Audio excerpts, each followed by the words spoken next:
মেয়েরা অসম্ভব আদর পছন্দ করে, এবং আপনি যখন একটা মেয়েকে একটা ধমক দিয়ে একটা ঝাড়ি দিয়ে কথা বলবেন, সে তখন ওই কথাটা শুনবে না। আপনি যখন ওই কথাটা সুন্দর করে একটু আদর করে বলবেন, সে এটা শুনবে। কিন্তু আমরা সাধারণত কি করি, আমরা হয় খুব আদর করি, অথবা এক্সট্রিম কেস আমরা অসম্ভব বকাবাদ্য করি, এবং আপনি যখন এক্সট্রিম বকাবাদ্য করবেন আপনার স্ত্রীর গলার স্বর আরও উঁচু হবে। মেয়েরা এই বকাবাদ্য নিতে পারে না।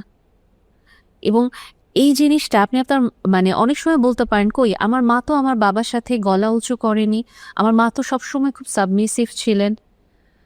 একটু ঠান্ডা মাথায় কখনো যদি ফিমেল সাইকোলজি পড়েন বা বুঝেন, আপনি জিনিসটা অ্যানালাইসিস করে দেখবেন আপনার মা যে প্রতিবার আপনার বাবার ওই ধমকগুলো, অপমানগুলো, অন্যায় আচরণগুলো সহ্য করেছে, ওনার ভেতরে কি পরিমাণ রক্তক্ষরণ হয়েছে, উনি কি পরিমাণ নিজেকে ম্যানেজ করার চেষ্টা করে উনি আসলে চলেছেন।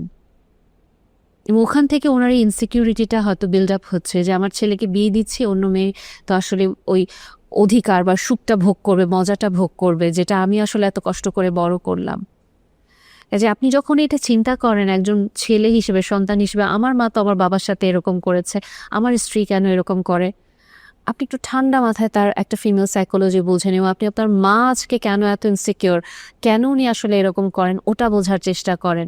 বিলিভ মি, তখন না আপনি আপনার বউ এবং মাকে আরও বেশি জাস্টিস নিয়ে সুন্দরভাবে ডিল করতে পারবেন।